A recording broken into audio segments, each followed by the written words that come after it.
Okay, good morning, everyone. And in a week of new beginnings, welcome to our first MITX FutureX Discover event of 2021.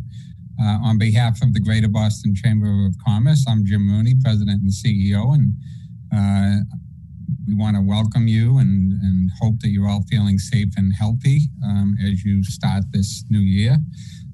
Some of you are familiar with FutureX, but FutureX is a program that has spun out of our MITX and BEMA communities that some of you are familiar with. And it brings forward-thinking brands together to share knowledge and expand perspectives, sharing what's next in digital media, digital marketing, and thinking about the customer experience. We want to help provide forums for companies and their professionals to stay current. In our panel today of brand marketing specialists and customer experience experts are going to reflect on digital media trends, tactics, and strategies that are current and that they're seeing and maybe employing. As we've experienced this COVID crisis, there's a lot of trends and new directions that have taken place within the conduct of business and commerce. Certainly most prominent is work from home, but the way that customers are interacting with business certainly has changed. So I'm sure that the expert panel we have today will touch on the impact of COVID-19 and share what trends they're focusing on moving into 2021. And what kinds of trends will live on that are now part of the way that we conduct business. So I think a fascinating conversation that is about to take place with some great people. A couple of housekeeping issues. This webinar is being recorded and will be shared on the Chamber's YouTube page shortly after the presentation. There will be a question and answer period, so be sure to submit your questions as they pop into your head throughout the program using the Q&A feature. If you're not comfortable or would rather, you can email questions to chamberprograms@bostonchamber.com, and we'll make sure that we get them in. And now I'd like to introduce our panel to begin today's discussion. First, we have our moderator, Sherrill Zack Kaplan, Marketing Operations Advisor at AdTheorent International, a global private equity firm.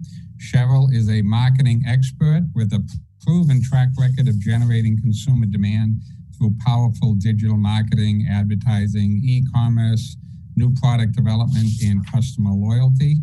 Sherrill has also led marketing and sales at some names that we're all familiar with, Zipcar, Dunkin' Brands, and American Express.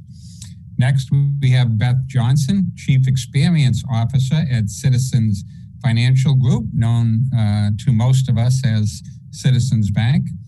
Beth leads Citizens Bank's strategy to improve the customer experience by advancing the bank's overall capabilities in customer analytics. Prior to joining Citizens Bank, Beth was a senior leader at Bain & Company, JP Morgan, and Goldman Sachs. And we have Vivienne Long, Vice President of Marketing at REI. Vivienne leads a marketing team that develops strategic roadmaps for best-in-class marketing execution across REI's evolving suite of offerings and services. Vivienne is an adjunct professor at the Foster Business School of the University of Washington. And prior to REI, Vivienne led marketing efforts at Starbucks, Clorox, and Microsoft. So we have Dunkin' Brands and Starbucks represented on the panel today. And with that, I'll thank our speakers for joining us and hand it over to Sherrill to begin today's discussion. Wonderful. Thanks so much for the introduction, Jim. And I hadn't realized we had the coffee wars right here on the Zoom today. So that's funny. We'll have to go into that later, Vivienne. But let's dive in. I'm excited to hear from both these fantastic marketing leaders. And we have a suite of questions that I will ask them to learn more about their careers and their efforts, particularly in this past year and looking forward into this next year. And as Jim alluded to, if you have questions, into the Zoom link, we'll try to get to folks' questions as well. So Vivienne, let's start with you. Tell us a little bit about your journey becoming Vice President of Marketing at REI. Sure. Well, thank you, Sherrill. I have been in marketing and brand for over 20 years and working primarily in Fortune 500 companies. And I would say spent the last 10 years running beverage within the US for Starbucks. But in that time, there's importance to think about how to grow business through marketing, strategy, and innovation. But as I have matured my career, there was a real great opportunity about a year and a half ago to move from a for-profit world to a quadruple bottom line. And that was a big reason why I joined REI, was because I think it's going to be more and more important that businesses think more holistically about its audience. So for us, for a quadruple bottom line means that we care and think deeply about our employees, our customers, our members, as well as the broader society. So to me, the mission and purpose was a huge draw. Being able, we believe very firmly in life outdoors is a life well lived. And there's nothing more exciting than to help people get outside. So we think about inspiring, educating, and outfitting people to spend more time outside. So it's been a pleasure in the last year and a half, and can't wait to share a little bit more of what we've learned and what we're doing. Well, that's great. And before we move over to Beth, we'd love to just hear in your tenure there, what's been your most successful marketing campaign you can share with this group of marketers? Sure. Well, I would say it's not traditional. And this has been a great part of working at REI. And for those who aren't aware, REI means Recreation Equipment Incorporated. So most people think of us as a store, as a retailer, but we have a lot of offerings beyond that. We also have classes. We have a lot of content online. We actually help people take adventure trips. We have a re-commerce business, so there's a lot more dimension. So one of the things that we're really proud of is we are a cooperative, which essentially means that we think about all the ways we can help support customers. So the marketing is really about how we serve our members and our membership. And a membership is essentially if someone wants to join REI, it's $20 and they get a lifetime membership, and it gives them access to different benefits and essentially a lot of support and help from REI. From a marketing standpoint, we are known for Opt Outside. Every year, Black Friday, 5 years ago, we took a stand and said we want people to get outside on Black Friday, not to shop. That's what we're known for.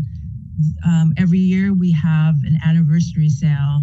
This past year, the most fun thing we did outside before coronavirus is really two things. One, we took Opt Outside, and instead of just one day, we developed what's called Opt to Act, which is the idea that we want people to think about stewardship and ways to preserve the outdoors. So we gave tips for 52 weeks of things that people can do. So everything from recycling to helping clean up trails, just giving people the opportunity to not only enjoy the outside, but to protect the outside. So that would be sort of one of my favorite examples of how do we leverage and mobilize our very, very passionate members to do more for the community. Yeah, well, that's great. I think all of us marveled at the Opt Outside campaign when it came out. Instead of being so commercially focused, told everyone you were closing and making everyone go outside. So I remember that well and was in awe of that campaign. Well, great. Thanks so much for that, Vivienne. And let's move over to Beth. Local brand Citizens, we know them well in the Boston area. You joined them in 2013. taken over Chief Experience Officer. So would love to hear a little more about two things, I guess. One is, what is a Chief Experience Officer? We're hearing it more and more, but would love to hear from your vantage point and from Citizens what that means. And then also a little bit about your journey to get to that role in the C-suite. Yeah, happy to do it. And maybe I'll start in the reverse, talk a little bit about my journey, and then end with the Chief Experience Officer role, which I've had for about a year now. So my career has really been about driving customer-led growth is how I think about it. So how do you build a business through delivering excellent experiences for your customers? And that can be based on the strategy that you deploy, the way you interact with your customers, the way you sell to them, product design, et cetera. And so a lot of my career, you mentioned I was at Bain for 15 years, actually, prior to joining Citizens. It was about helping others develop that skill. And I got an opportunity to join Citizens as we were still part of the Royal Bank of Scotland back in 2013 and helped create the strategy as our Chief Strategy Officer to take us public. That then led to a variety of different roles in marketing, in product and strategy, running the contact center for a while, so that direct interaction with customers, and most recently as Chief Experience Officer.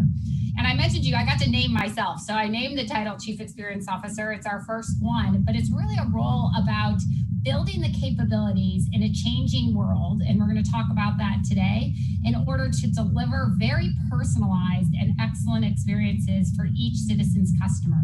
And that was so important over the last year and what we faced in COVID.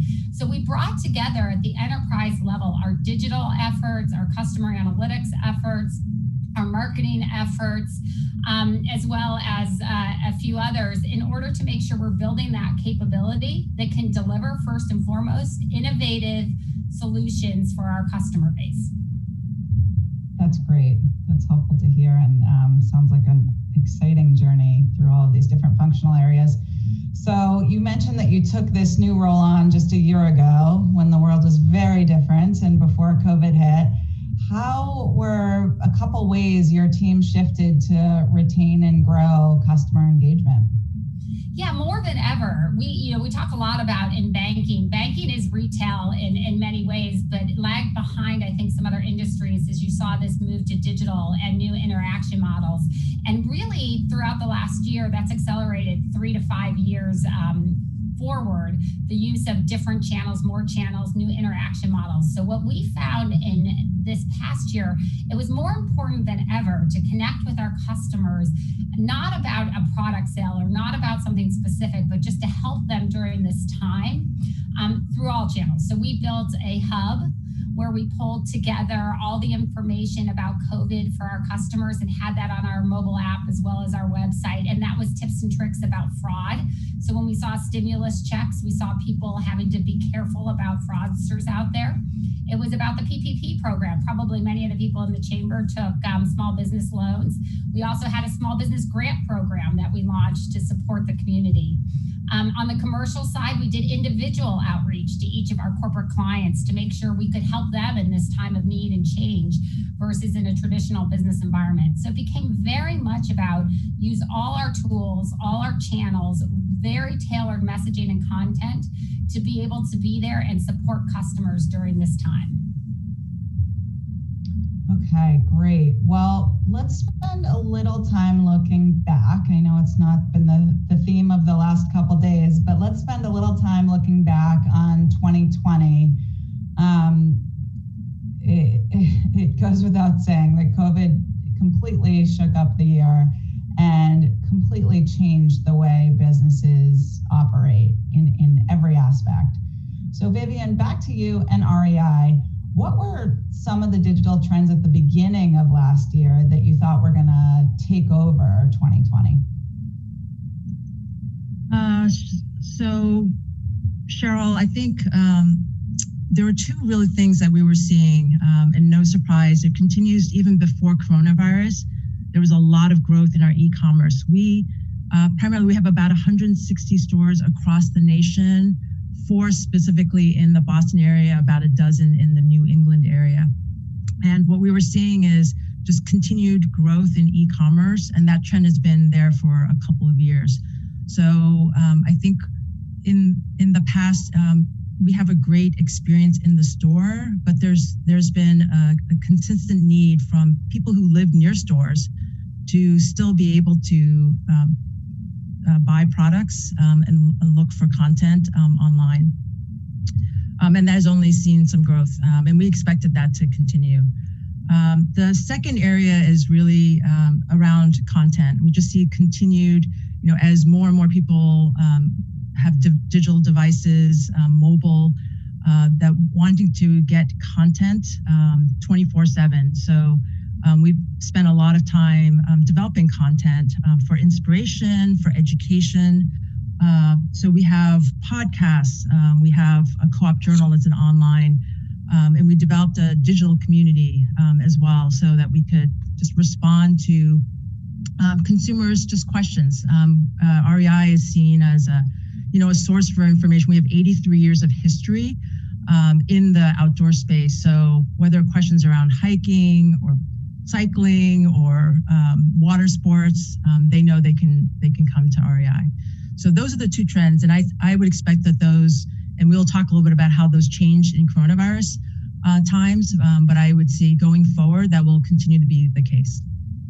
Yeah, well, you teed up the next question perfectly. What did you think changed during coronavirus in terms of trends, and what accelerated and what maybe halted? Yeah, during coronavirus, we had to shut down our stores. And as I was saying, a lot of the relationship, we have really knowledgeable store employees. We call them green vests very affectionately because they all wear green vests in the stores. So a lot of the contact, a lot of the helping customers find the right products, just giving them advice about where to go outside and recreate. That changed entirely when we shut down our stores. So three things happened. One is in closing our stores, we saw that there was still a lot of demand for our expertise and for the information and the products. So first, we saw a huge shift to wanting to communicate to us outside of the store environment. So a lot of people joined our digital community, which was just very nascent. We had just started it, but we saw a huge growth in people finding us online, where they could ask questions and also talk to their peer set, other people who were also exploring the outdoors. We saw a lot of questions transferred to our call centers. Again, 24/7 questions, not about what people were just buying, but all sorts of questions about how to get outside and how to recreate responsibly. So I think the need to stay connected doesn't change at all. What it does is it just creates different avenues. And one of the areas that we've had to grow tremendously is making sure we're opening up more channels, more ways that customers can communicate with us and get the right information and support. Yeah, I was going to say the same thing. The human need for community even has transcended all of us being locked in our own individual houses. So it sounds like you experienced that as a brand as well. Beth, over to you. You mentioned a couple of them in your introduction in terms of PPP loans and fraud and stimulus checks and things like that. But would love to hear about how how Citizens really responded to COVID-19 to help its clients. If there's any other examples you want to share. Yeah, and I'm happy to. When we think about our industry, as I said, we think we're at a massive inflection point. So tremendous change happening in the banking world. So in a time of COVID, what we've seen is, again, people do want to connect, and they want to connect on highly relevant personal things for them.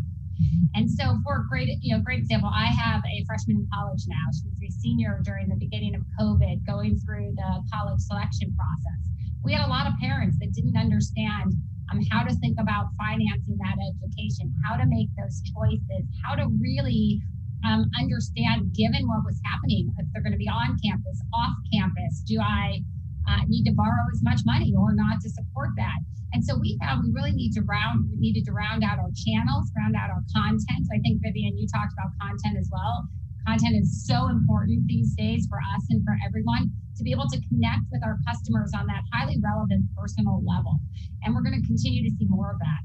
We also saw a big shift in the way customers think about their everyday banking needs. So for the first time ever, our remote deposit capture, taking a picture of your check on your phone or using our ATM, it's now greater than deposits placed in the branches. And we kept our branches open because we had to, from a serve our customer perspective.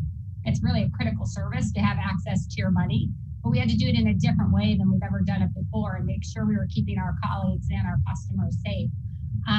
But we've seen massive shifts in usage. So like I said, deposits is one. Our mobile app usage went up significantly over the last year. We have 10 times the number of mobile interactions now as in-person interactions. So it was really responding in a very specific, personalized way, investing in content, investing in those channels to ensure we can meet the needs of our customers. That's great. So huge, rapid digital acceleration, which we're hearing across industries. How, though, without that personal touch, do you maintain that same level of customer satisfaction and customer experience?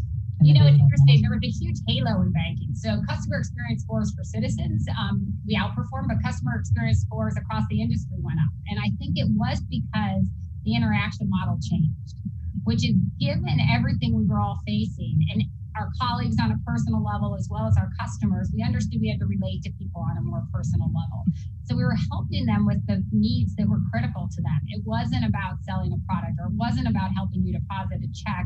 It was more about those conversations about student or about how I deal with stimulus or how I think about connecting, Vivienne said connecting the outdoors for REI, but our version of that. And that actually raised our scores. I mean, we were there for our customers during a challenging time. We've always said we would be, but we lived up to that brand promise. And that was critically important for us as we sort of responded to this crisis with our customers. Great, thank you.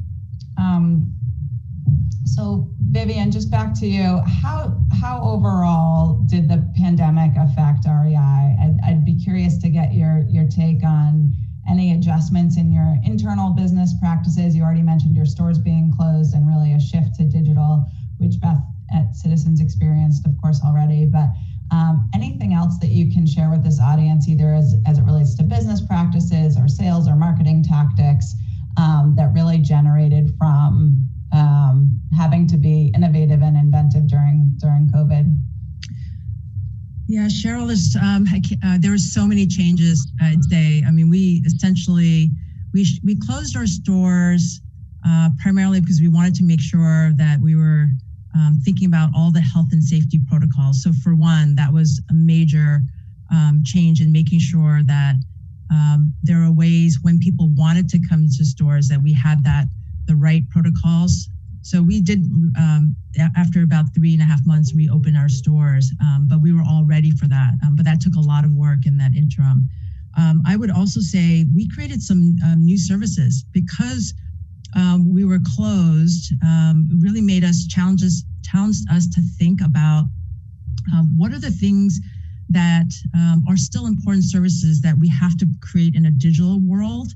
And the reality is, even with our stores open, some people, customers, members didn't feel comfortable yet, right? In a coronavirus environment where there was a lot of ambiguity about what was happening in the different parts of the country, very, very different experiences. Some parts of the country weren't experiencing at the same time, coronavirus at the same time.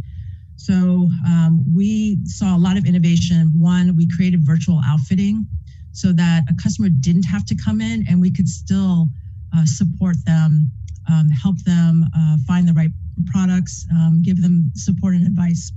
So that was one area. We also put a lot of our live events, which we love to build the community. So we put a lot of that online. So virtual programming across the country. We had almost 100 events, live events, 20 in the Boston area. So really what customers wanted was to continue to stay engaged, to be inspired, to actually to have things to actually think about, not coronavirus, and to focus. So we thought a lot about even how do we create do-it-yourself activities in a health and safety way.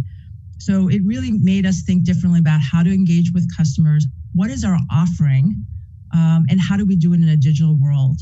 And probably the most important thing is we had to, what normally would take a couple of months to develop programs, we did on a dime.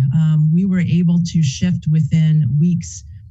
So most importantly is how do we stay nimble? How do we listen and stay as relevant? And relevant meant week by week, we were listening to what our customers were saying and our members, and then shifting immediately. So essentially revamping all of our plans. So that nimbleness is critical, I think, continues to be critical now while we're still in coronavirus, and was a muscle we absolutely developed as we're coming out of coronavirus, hopefully in the next year. Yeah, I've heard that as a silver lining, this ability to think quickly, and things that might have taken months and months that folks were able to do very quickly, hopefully will carry through.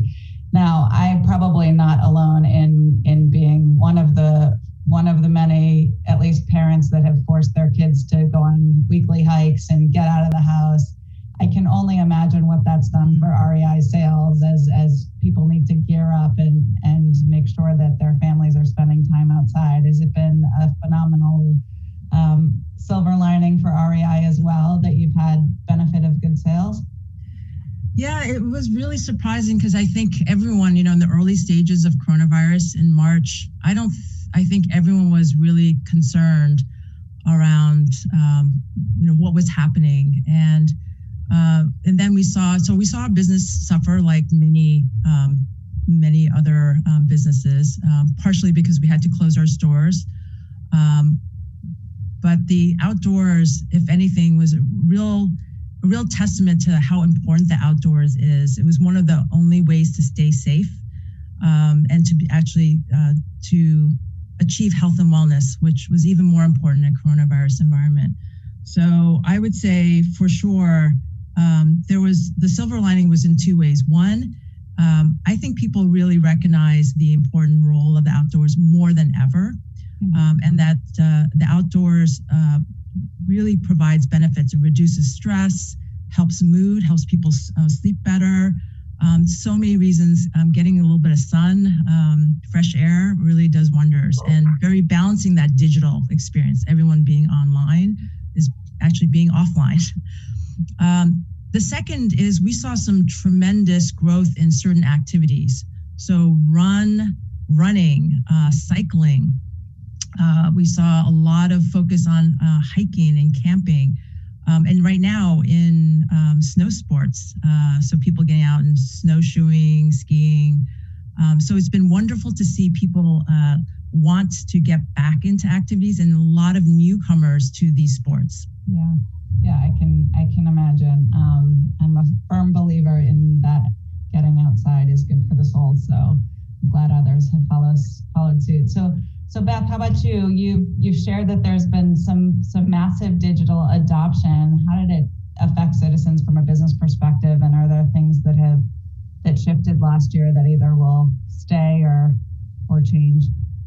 Yeah, I think that it was obviously, as we mentioned, a challenging year for all of us. And we've talked a lot about COVID. We also had the social unrest and the DE&I push that we've seen over the course of this year. So I think it's impacted us on a number of dimensions. We ended up reporting last quarter, we had quite strong revenue growth over the last year. I think that is because we supported our customers, our colleagues, and our communities well during this time. And we have a diversified business model. So in areas like student, I mentioned earlier, or mortgage, or supporting companies on our commercial side and capital markets, we actually had record years in a number of areas. So we were able to perform well, but we had to perform differently, as we said. And that meant supporting customers in unique and individual ways. It meant getting out in the community. It meant a very deep focus on safety for our colleagues, because they were having to show up in our contact centers or in our stores to serve our customers. So we were able to pull all that together and rally. It's interesting in banking and other industries where we talk about agile transformation, is that ability to come together quickly. And we had just launched a program in that last year, so that helped us during this time, but it also accelerated us. And we've been able to introduce new products and other things. So I do think it was it was a challenging year at the beginning. The hardest part for banks was a credit perspective. So I think back in March, there was really concern around how our corporate, small business, and consumer customers would perform in COVID. But it's been better than expected. To your conversation on REI, Vivienne, or other retailers, or what we've seen with consumers and the support from the government, we've been pleasantly surprised on that aspect. So it's allowed us to really deliver and grow. That's great. And clearly such a benefit of having such a diversified suite of products during times like this. You really see the benefit of that strategy, because you don't become victim to which either way the wind blows, I guess to put it lightly. So wrapping up our section on 2020 and eagerly looking forward to 2021. If I had to say name one takeaway from the year that you are taking with you and rolling into 2021 for you and your teams, what would that be? Vivienne, I'll start with you. I think the biggest takeaway is the importance of thinking about the customer experience in an omni-channel way. So where REI had a lot of strength in our store experience, we are thinking a lot about what's the digital experience and how does digital and in-store experience, how do those blend? Because in the future, the customer will want to have access to both, and thinking about how those come together so they're not two separate things. So I think that's really important in thinking about how do we give people support and access that is equally as strong online as it is in an in-person experience. Very, very challenging, because there is such an important connection, in the stores. But we're working really hard to think about how do we actually, develop that and equally serve customers and members in a digital world.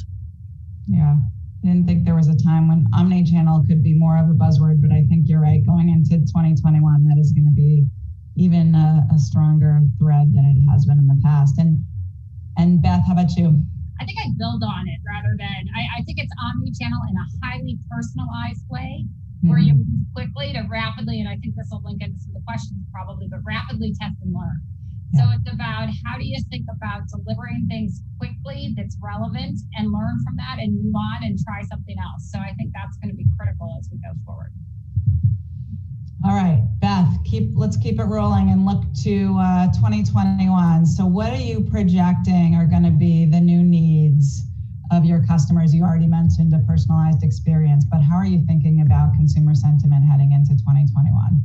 Yeah, I think it's personalized and relevant. And we talk a lot about content. So how do we develop the right messaging and the right formats and lots of different formats to deliver something relevant to our customers? We talk about easy. On the things that customers want to be easy, we've got to deliver seamless experiences. For us, a lot of those easy things are moving digital. But then we also have to be there and connected on the relevant things in person. And that's for corporate customers as well as for consumer customers. So have those other channels available. So to us, it really is about bringing it all together in a way that we learn from what happened in 2020, but stay focused on those customers and our communities as we go forward. And other examples of ways that you're pulling that thread through in terms of consumer experience, both, in a branch, let's say, and through a mobile app? Yeah, we do a couple of things. Citizens has something called the Citizens Checkup, and we launched it a couple of years ago, and it really started in the branch, which is almost like a doctor's appointment, but a financial checkup instead of a doctor checkup. And that's to give you a general sense of how you're doing. And what we found from our customers is in financial markets or in banking, a lot of times people just want to know that they're making smart decisions, right? It's the am I not stupid question that people ask, and we all think, well, we're making these choices. But what we found is now that has to be truly omni-channel. So now we're starting those appointments in virtual channels and through email or our digital apps.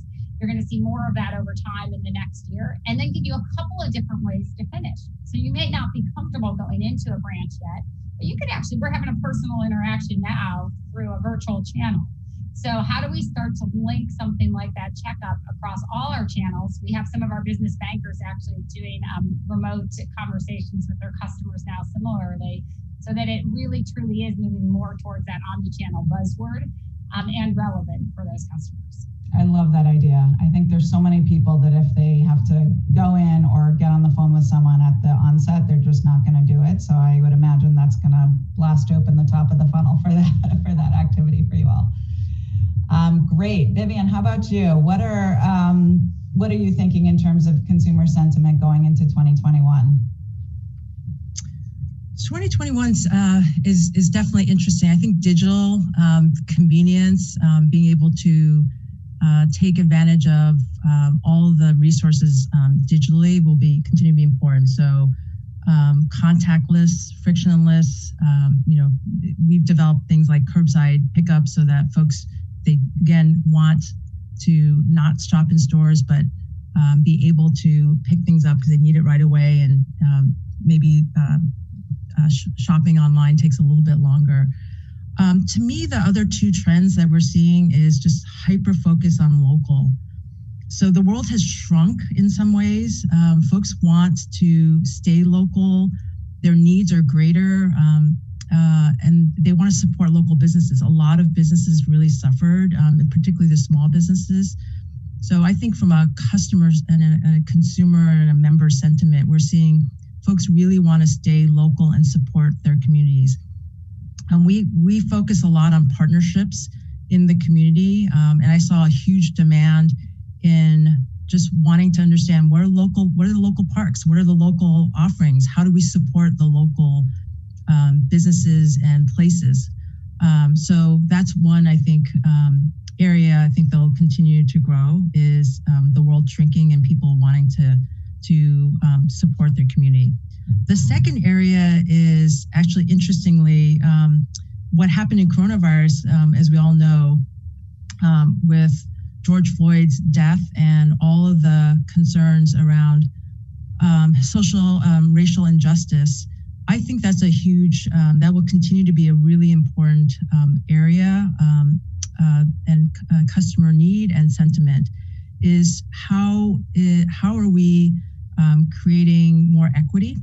And in the outdoor space, and given climate change, there's been a disproportionate impact of climate change on some of the communities, people of color. And so I think this idea of what are companies and organizations doing, how are they leaning into their values? It's not just about making money and for profit. There is a lot of desire for businesses to take on a greater responsibility. So sustainability, how are they thinking about their practices so they're not only serving customers, but doing it in a way that has greater impact to the broader community. So I see those two becoming much bigger in 2021. And we saw some of that start to emerge in 2020. Yeah, I think you're right. There's this unwavering consumer sentiment about social equality that I agree with you will carry into 2021 and be part of many brands' dialogues and ethos going forward, which is fantastic.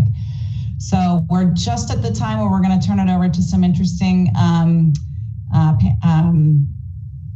attendee questions. But before we do, I don't want to end without allowing you to provide a piece of advice to the attendees today as you think about leading your organizations and leading these incredibly well-known brands into a successful 2021.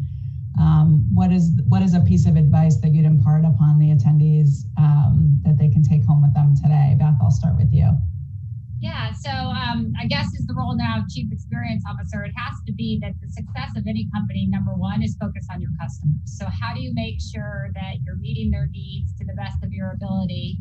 And along with that is your colleagues or your employees at Citizens. We have our employees, our colleagues, and that is the key to success. And I think will be for any company going forward is having a never-ending, disciplined focus on those customers. Great. Vivienne? Yeah, I would completely agree with what Beth said. Very focused on staying close and nimble, thinking about what your customers, in our case, we think a lot about customers and members, and being willing to innovate and be willing to make mistakes, test and learn. Beth talked about that earlier. That will be critical. So the idea is, coming out of coronavirus, how is every business and brand transforming and reinventing themselves? And I think that's critical. So if folks, the audience is thinking, this is the time to be thinking about that, and where in the next couple of years, where are customers going, how to anticipate that and be testing and learning that now. Great advice. So I am going to turn it over to questions that have been submitted. Just another reminder that if you have been listening and have a burning question, please do enter it into the Zoom chat. I have a few I'll go through here, but feel free to submit some more. We'll probably have about 15 minutes or so, for maybe a little less, to answer some of these questions. So feel free to send them away. So I'll start with the first one I see here, which is, does your approach to digital marketing and customer experience change depending on age demographics? It's a great question. Beth, let me throw that one to you. When we think about that, we actually think about tactics that are relevant for whatever customer segment we're targeting. Interestingly enough, what we've seen is age is becoming less relevant as we think about digital marketing and targeting versus some other factors. So we continue to see all levels. Our digital adoption, I think I mentioned our mobile adoption is at record levels in the industry and within Citizens. That's actually now spanning all age groups. So whether you're over 65, in the 50 to 65, over 40, we're starting to see greater use of every channel. So what we try to do is target the message through the different channels to the relevant consumer. We also use some machine learning to make it personal. So it may not be that Beth is, in her late 40s, about to turn 50, and so I'm not going to think about, what channel she wants. I actually learn in my interactions with Citizens that Beth responds to text. She doesn't respond to email, and she really never opens something that comes in the mail. So we're using that personalized approach to what channels we use rather than that general segmentation around age and finding that effective. Yeah, that's a very scientific and accurate way of doing it. I would imagine that coronavirus has become the equalizer of certain digital trends preceding it. Even I know food delivery, which was once a urban young practice, is now much more standard across age demographics. Great. Vivienne, let me throw this next one to you. So what was an overstated trend in 2020 that you didn't see come to fruition, or one that you didn't anticipate? Is there anything that we haven't touched on today that comes to mind? Overstated. I don't know if it's the more overstated. I would say what we saw was some trends. The trend to digital, continues to it accelerated. I think Beth mentioned this. I mean, what the expectation for what is digital at the outset of 2020 and business as usual was very different. I would say that was probably the biggest change, but I wouldn't say it was overstated. It probably evolved in a different way than I think we all anticipated. But yeah. No, I think if anything, we, overwhelmingly surprised at how much I think people are realizing that they want information and they want to transact online. But there's equal need to do things offline and to spend more time outside, to spend time with their families, to connect with people, is probably an equally big trend. So I would say that's not overstated as much as just interesting how both of those have come to life in the last year. Yeah, I agree with you on that. So this next question's interesting. It's about quality control in the field of digital marketing, particularly as it relates to the rising sensitivity around equality and kind of the brand ethos. Standards have risen that we were just talking about. So the question is, the question is really about quality control, and once a message that is perceived to either be perhaps insensitive or inappropriate damages a brand, what do you do to not create some sort of PR crisis when there's so much uncontrollable information out there from either folks on your teams internally and or your customers? I'm happy to start. I don't know if this will be the best answer, but when I think about our brand, what was important to us is set some very clear brand standards and brand guidelines. And we have a Made Ready as our sort of brand guidelines. That's about helping clients, helping customers, colleagues through their life's journey. And that it's not always easy. So we have to help during the hard times as well as the good time. It can be, in this society, we tend to see someone take a picture at the end of the marathon they ran and it looked really great. And you forget about the fact of all the training and being in the dark and running when it's cold and having sore muscles. And so it's really about how do citizens stand behind our customers and communities across all the things that they're facing in life. By the way, Vivienne, I'm a runner too, so I use the runner analogy there. But as we've seen, if we set those guidelines, then we're able to be really thoughtful about how we make sure we're staying true to that and being a brand ambassador across all our channels. Now, because we're a bank, we actually have to have pretty strong compliance controls anyway in how we do that. So we have the tools and systems set up to help us monitor. And so we allow our colleagues to post on social media, but we have tools and guidelines to help us ensure the messaging that comes behind that. Anything that goes out from us has to go through quality controls and systems. So we had already invested in some of those tools, which I think is really helping now to pay off and ensure that we have that consistency and brand message that we're looking for. That's great. Yeah, it's starts with some structure and some guidelines that are widely known and ingested across the organization.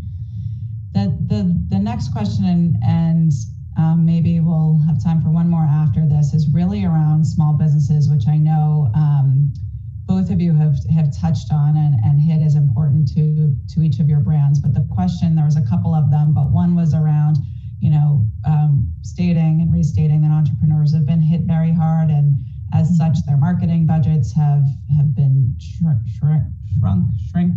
reduced. And what would your guidance be on these very, very small businesses in terms of continuing to attract new business in light of recent events? And then also, I guess a follow-up to that is, what is Citizens and REI doing to support small businesses and sole proprietors? I'll start on this one. Supporting the community is really important. So I'd say, REI is not a large organization. We're national, but I wouldn't call us, on the same scale as a Fortune, 100 or 500 company. So a big focus for us is thinking about, as I'd mentioned before, around our community partners. So I think we had to, as just maybe a lesson that we learned, is how important it is. We have over 450 nonprofit partners. That's anywhere from the local hike organizations, running organizations, public lands. So I think there's a lot of power in partnering, so that it's less around individually spending money to support customers, is collectively, how do we do it? So we ended up leaning very heavily in some of these partnerships so that we can not only be relevant to our customers, understand what was important to our customers, but then be able to co-produce, whether it was virtual content, providing guidance, do-it-yourself activities that were all done through in partnership with a lot of our community partners. So I would say for a small business, and we also partnered with local brands and local small businesses, and where we could also support companies businesses that were people of color founded. So I think that there's an opportunity for small businesses to think about who else in the community they can partner with to generate awareness, to get support from of each other. That's, I think, equally as important, is to lean on the broader community of businesses, nonprofits, in addition to customers. Yeah, I love that notion. Same thing we were talking about at the consumer lens, really taking it into the small business world. Beth, anything to add to that from your standpoint? I think there was one question on citizens and small businesses at this time. We are absolutely committed to small businesses in our communities and realized early into COVID that small businesses are such a backbone of the economy. How do we, as a part of that economy, support them? So Citizens did a number of things with small businesses over the last year. Back in March, we made it a focus. So the first thing we did was actually identify some small business partners that we bought from, for example. So we had a colleague lunch program. So for our contact center colleagues that had to come in, or our branch colleagues that had to come in, we bought lunch for our colleagues from local small businesses to support them. We also did a small business grant program. So we asked our small business clients to submit applications to enable us to give them a grant in addition to PPP loans and other places we were lending. We then did another initiative during the June timeframe, during some of the social unrest that we mentioned, and did a grant program for minority small businesses where we also gave funds to those businesses. At the same time, we had an outreach program by our relationship managers to help and connect to those businesses. So I think it's absolutely critical that we support our small businesses during this time and the challenges in the economy and recognize them. As Vivienne said, I actually think partnering with other small businesses is a great way to reach customers in the community. And then I also urge you, if you need help, reach out to your bank or to other local organizations to support you during this time as well, because it is critically important to all of us that our small businesses thrive and succeed. That's great advice. All right, well, I have one last question because we haven't gotten any further submissions through the Zoom, but this one's a fun one, and always people hungry to know the answer. The question's around social media influencers and if you use them, and if so, how and when and in what circumstances do you find them the most valuable? Vivienne, we'll start with you. I'm happy to take that. Absolutely. Social media influencers, we've seen tremendous growth in that area. One of the key trends is just the importance of peer-to-peer, and businesses, there's an element of customers want to hear and get support from businesses, but they even more crave to be connected to fellow customers and members. And social media influencers are that. They are, really important, almost curator, if you will, and an extension of the brand. And so we definitely have partnered with social media influencers, many programs, thinking about live programming with social media influencers. But we see a huge demand actually to hear less from organizations and more from their peer set. So I see that as definitely a continued important area to grow. And many of the social media influencers, again, you just think about values-based organizations. So partnerships with organizations that are maybe untraditional, not necessarily from the normal sort of organizations you think of, but really specific, personalized audiences where the social media influencer really represents sort of what is the need of that audience. And I'll just build on that just really quick, Sherrill. So we do partner with social media influencers as well. What I think is really critical is to make sure that their platform matches your platform and your brand and what you want to accomplish and get out into the marketplace. But I do agree, it's a critical way to meet the needs of customers going forward. Great. All right, well, we are 5 minutes to the top of the hour. Thank you both for this fantastic discussion. It was so great to get a retail perspective and a financial services perspective and hear about how you're tackling very similar issues, of course, differently, but to different end customers, but really a lot of the same themes have emerged. So thank you so much for your words of wisdom and sharing your experiences. It was great to hear, and I'm hopeful the audience took a lot out of it as well. As part of my duty as moderator, I have been asked to highlight a couple of upcoming events at the Chamber. On January 28th and 29th, there is a Pinnacle Awards event recognizing Greater Boston's leaders. So be sure to join us to celebrate remarkable women featured and highlighted there. And you can register for these programs and more by visiting bostonchamber.com. So thanks again. I hope everyone has a wonderful end of this shorter week and a wonderful 2021. Signing off. Thank you.